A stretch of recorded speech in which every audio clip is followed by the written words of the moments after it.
Torah isn't just laws and stories. It's a spotlight pointing to Jesus. Genesis, the promised seed. Exodus, the Passover lamb. Leviticus, the high priest. Numbers, the living water. Deuteronomy, the prophet greater than Moses. From the beginning to the end, the Torah whispers Jesus and the Torah. Shalom, everybody. Welcome to this week's Journey Through Torah. This week we're in Parsha Emor. We're in the Leviticus chapters 21 through 24. We've been talking about, throughout the book of Vayikra, talking about relationship, talking about drawing near to Yahweh, talking about sin and uncleanness and the differences between clean and clean and holy and common, talking about atonement, all of these things falling in here so far, but we're going to continue a little more about another aspect of this, where Yahweh is asking us to make some distinctions, okay? And we're to know these things because they're going to help us identify the will of Yahweh for our lives. Like when Yeshua came into the world, he says, I am the light of the world, right? John chapter 1, I am the light of the world. So what did that mean? Other than like the world is dark and he helps show us the way in the dark places, right? But other than like metaphorically speaking, what does it mean? Right? We are learning to discern these things in the scripture, and we're going to get into some of those things today. Okay, so let's kind of jump into it. Leviticus 21:1. So Yahweh says to Moshe, speak, that's where we get the word emor, speak to the priests and the sons of Aaron, and say to them, no one is to make himself unclean for the dead among his people. Wow. That's pretty intense, because understanding to Aaron and his sons, they were the priesthood that are set apart, and because of the position that they had, they could not be defiled for the dead among their people. Now, there's other midrash and other things we can get into in that. The word that's used there is not met, it's nefesh, which can also mean soulish, not necessarily the word that's normally used for death or dying. So you could also translate this as is not to make himself unclean for the soulish among the people. In other words, those who are not spiritually minded, those who are just carnal in nature, just the ways of the world and all that, not to hang out with those that are like that. Now, I understand, people say, oh, but Yeshua did it. No, he didn't hang out with them. He went to them so that he could be a light to them, so that he could help show them the way. He didn't shun them because of who they were or what they were doing, but at the same time, he didn't go party with them either. Okay, so there are differences and differentiations being used there. Okay, so the first use of the word emor. The word emor is to say, is back in Bereshit, Genesis 1, verses 3 and 4. And God said, let there be light, and there was light. And God saw that the light was good, and God separated the light from the darkness. So, Vayomer Elohim Yehi Or Vahi Or. So again, and said Elohim Yehi Or, light be, light exists. So the very first time this word emor is used is in a manner of light existing and there being a separation between light and darkness. See, again, Yahweh is speaking to his people, telling them to make a distinction between light and dark, to make a distinction between life and death, which means to also make the distinctions between clean and unclean, holy and common. The past few portions we've been talking about this, haven't we? That's because as a holy people, it is important. We learn in Leviticus chapter 10, verses 10 and 11, right after the death of Nadav and Avihu, Aaron's two sons, who went and brought strange fire before Yahweh, and they died. Yahweh spoke to Aaron directly, and he says, you are to distinguish between the holy and the common, and between the unclean and the clean. And you are to teach the people of Israel all the statutes that Yahweh has spoken to them by Moses. So one of the jobs of the high priest was to teach the people of Israel the differences between clean and holy and common, and all that Yahweh has spoke to Moshe. The job of the high priest was to teach and instruct the people as well. We see in Ezekiel 22:26, where it says, the priests have done violence to my law and have profaned my holy things. How did they bring violence to the law and profane the holy things? Well, first off, how do you bring violence to it? How do you profane it? You just don't guard it. You just don't protect it. And we find that's what happened. Because it said they made no distinction between the holy and the common, and they have not taught the difference between the unclean and the clean, and they have disregarded my Shabbat, so that I am profaned among them. See that? All of these things we talked about in last week's portion. See, the differences between clean and holy, common, and Shabbat. All of these things do go together. John 8:12, Yeshua says, I am the light of the world. The one who follows me will no longer walk in darkness, but will have the light of life. Again, Yeshua says, I am the light of the world. So we need to know what that means. He came to show us light. As the light, it makes a separation between the light and the darkness. And so that we walk in light.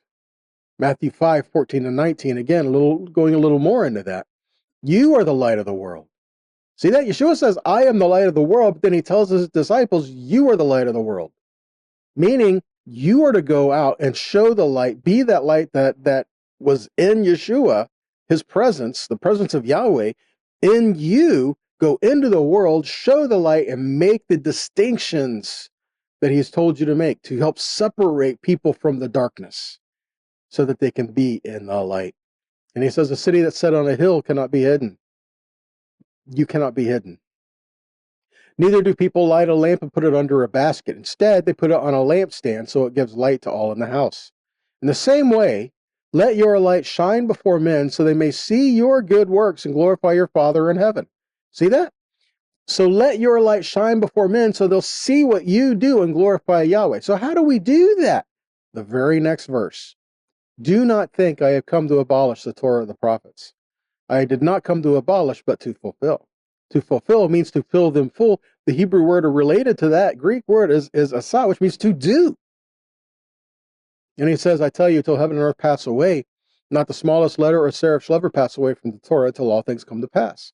Therefore, whoever breaks one of the least of these commandments and teach others to do the same shall be called least in the kingdom of heaven. But whoever keeps and teaches them, this one shall be called great in the kingdom of heaven. So again, the instructions we receive from Yahweh are teaching us how to live, how to learn to discern, and how to live in a way that people will look at things that you do to glorify Yahweh because of your life. See that? You're doing what Yahweh is telling you to do by doing his word, and people are glorifying Yahweh because they see him in you. Why? Because you're doing his word. His word is in you and operating through you, and that's changing how you live and how you do things. In other words, you represent a king and a kingdom. Because you represent a king and a kingdom, you need to be aware you do not live for yourself. You live for your king. You live for your kingdom. Leviticus 11:44-45 says, I am Yahweh your God. Consecrate yourselves, therefore, and be holy, for I am holy. You shall not defile yourselves with swarming things that crawls on the ground, for I am Yahweh who brought you up out of the land of Egypt to be your God. You shall therefore be holy, for I am holy. Leviticus 19:1-2. Yahweh spoke to Moshe, saying, speak to all the congregation of the people of Israel and say to them, you shall be holy, for I, Yahweh your God, am holy. Leviticus 20:7-8. Consecrate yourselves, therefore, and be holy, for I am Yahweh your God. Keep my statutes and do them, for I am Yahweh who sanctifies you. See that? I am Yahweh who sanctifies you, and because of that, you keep my statutes and do them. Leviticus 21:6. They shall be, excuse me. Leviticus 21:6.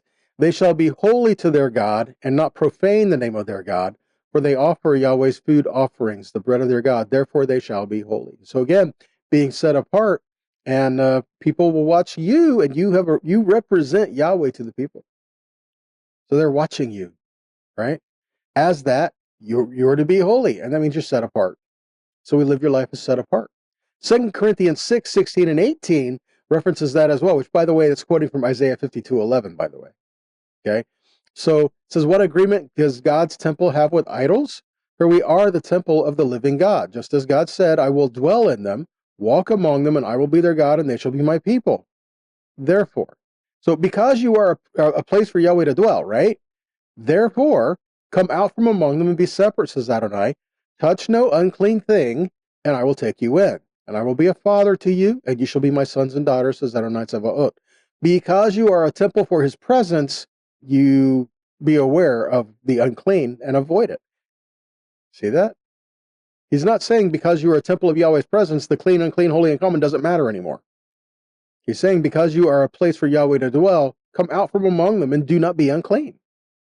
So it's important to note, as a holy people, we are to live as a holy people. All right? This was relevant, this will be relevant, and this is relevant now. Let's look in Revelation. Revelation 21:27. Nothing unclean will enter it. Speaking of the New Jerusalem, right? Nor anyone who does what is detestable or false, but only those who are written in the Lamb's book of life. 1 Thessalonians 4:7 says, God did not call us to live an unclean life, but a holy one. See that? So how do we know how to not live an unclean life? You have to know what unclean is. And that doesn't mean you go around studying all the unclean. It means you go through the scriptures, and the scriptures tell you how to follow Yahweh, how to live for him. That is teaching us what is clean. And in the process of doing that, also teaches us unclean. If you're always just studying the unclean, in other words, just studying the falsehood, there's always going to be more falsehood, and you're never learning the truth. You're never learning the clean. You're never learning the holy. Okay, so be careful of your focus in that. A lot of times people go down the rabbit holes of just studying all the falsehood, and that's all they ever learn is all the falsehood, and they never really get to study the actual truth. Learn what it means to be holy.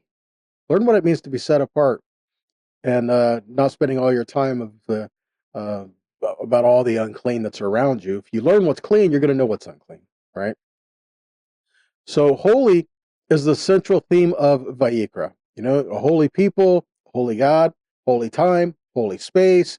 But the focus in here shifts from what Yahweh does to what we do. See, this is what Yahweh does, and then at a point it kind of shifts into what we do because of our relationship with him. We prepare a place for him to dwell.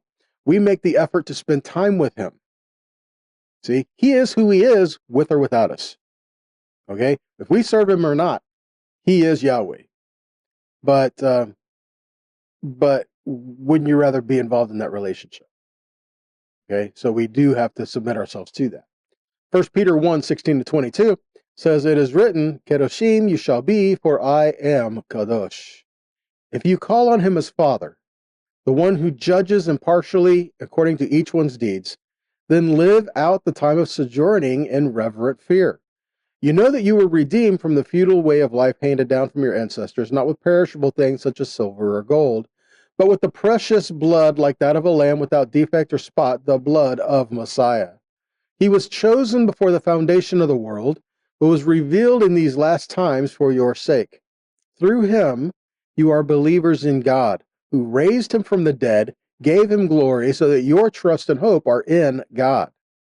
Now that you have purified your souls in obedience to the truth, leading to sincere brotherly love, love one another fervently from a pure heart. So, again, be clean, be holy. All this is because of what Messiah Yeshua has done for us to bring us into that relationship, right? Zechariah 13:1 talks of that as well. It says, in the day a spring will be opened to the house of David, to the inhabitants of Jerusalem, to cleanse them from sin and impurity. We've talked about that past few Parsha as well, right? So Yahweh is holy. And you, as his people, are holy. Because of this, we seek his desires first and foremost. Why? So that his name is glorified. Like we already read in Matthew 5, verses 14-19, right? We seek his desires first. We do what he desires first so that his name is glorified. So people who are watching you anyway will see your actions and glorify the one that you serve. Matthew 6:33 says, seek first the kingdom of God and his righteousness, and all these things will be added to you. So what does it mean to seek his righteousness? Like we said recently here, to seek his righteousness means to do what he is asking you to do, to walk with him in his ways. Revelation 19:7-8 says, let us be glad and rejoice and give honor to him, for the marriage of the Lamb has come, and his wife has made herself ready. And to her was granted that she should be arrayed in fine linen, clean and white. Now look at this. For the fine linen is the righteousness of the saints. Okay, so what does it mean that the fine linen is the righteousness of the saints. Now, we talked about many things before, how the white is purity, the white is supposed to symbolize being washed and being made clean. The plain white linen garments like the priesthood wears to symbolize just being set apart, being holy, just nothing really fancy, just the plain white linen garments. He washes us, he makes us clean, he does all that. But check this out. In Revelation 19:8, where it says that the fine linen is the righteousness of the saints, and that so they are clothed in righteousness, right? What is the righteousness? Dikaioma is the Greek word that's used there. Now, the LXX related words, the Septuagint related words that are used for that can be mitzvah, chok, derech, zedekah, mishpat, pikudim. But check this out. It says most often, very often, it's used for mitzvah, mishpat, chok, and hukah. What are these words? These words, so it talks about that this is righteousness. Righteousness, well, mitzvah is commands. Mishpat are judgments. Chok are customs and statutes. Guys, it says we are clothed in righteousness when we are clothed in his mitzvahs, his mitzvot. We are clothed in his mishpatim. We are clothed in his word that he is asking us to do.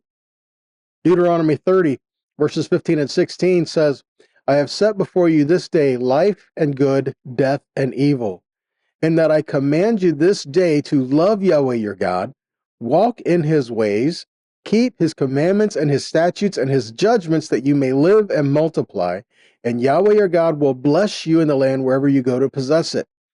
So in other words, we are walking in his righteousness when we are walking in his word, and this is what he is going to clothe you in.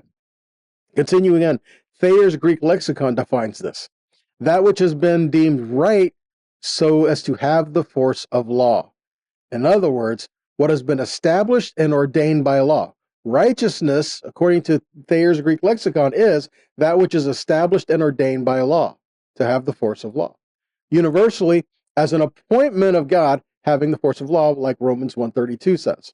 And it's plural, used of the divine precepts of the Mosaic law.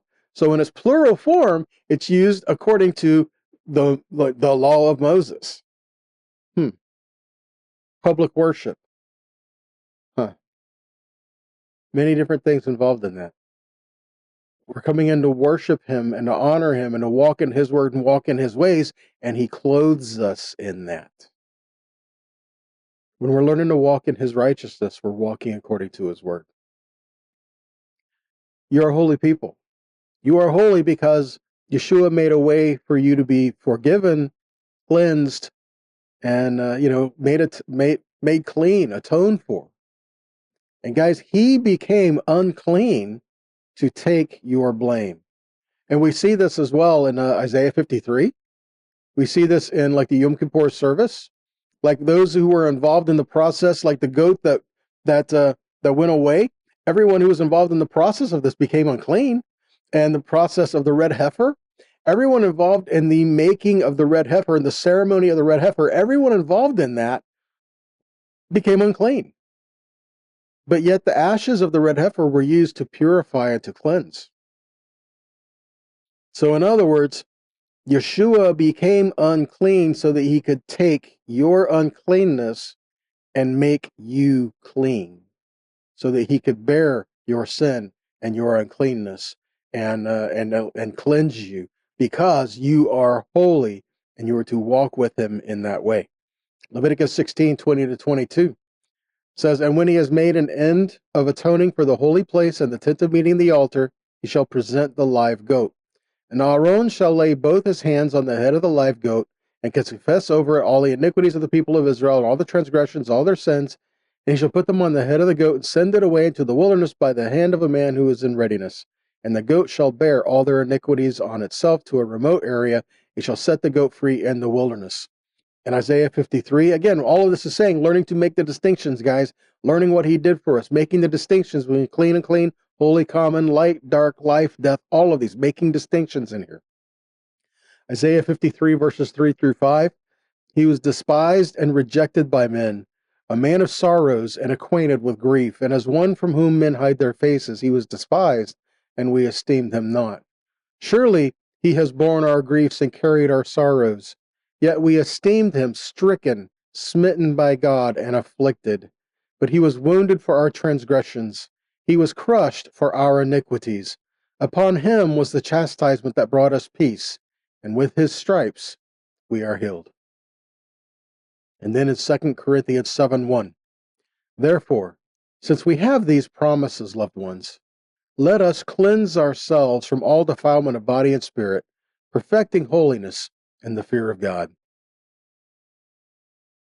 Learn to make these distinctions. Go through the scripture and seek how it's to change you.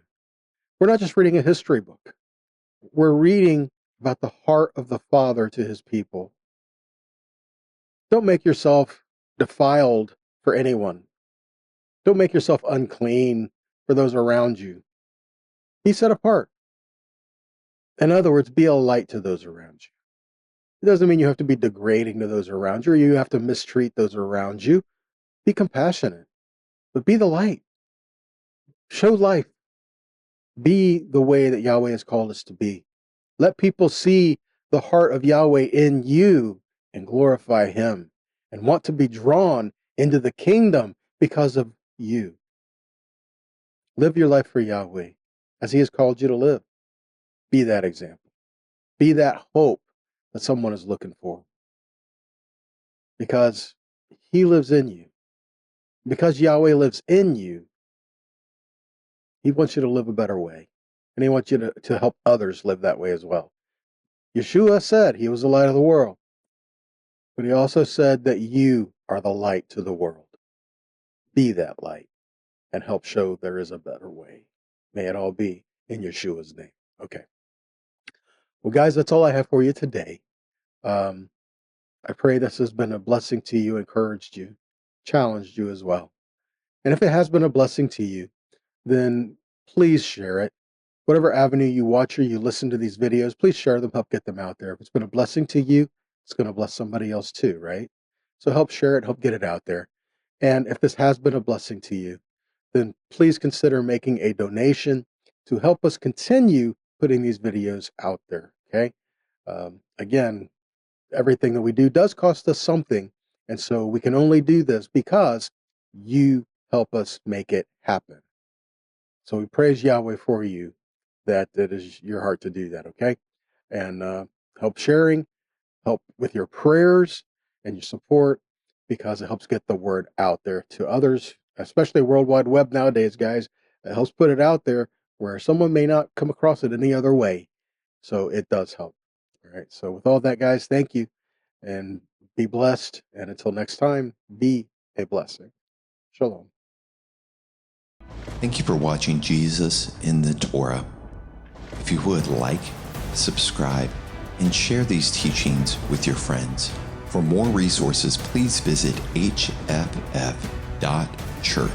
and visit our campuses in Oklahoma City and Dallas on Saturdays. Remember, everything points to Jesus.